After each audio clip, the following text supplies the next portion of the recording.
Chiroyli bola. Go'zal. Boshini 10 mingga Mana kamalakka mana qo'ying. Yutga. Shuni yo'q desam borku. qo'yibsanmi? Bor yutda. Uning anaqasi. Asal. Mana Sadiya. Kızım.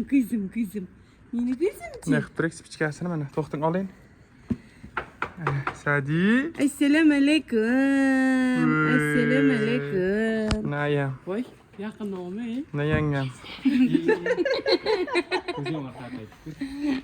Mana Sadi. Mana men. Mana bu yoqda shashliklar pishyapti mana. Mana shashliklar pishyapti.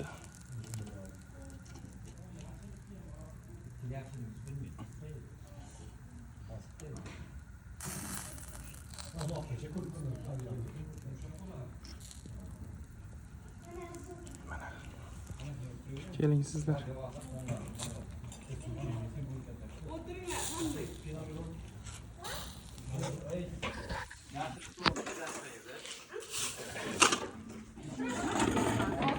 Hammasi bormidi? 1 2 3 4 Ha? 5 6 değil mi bu?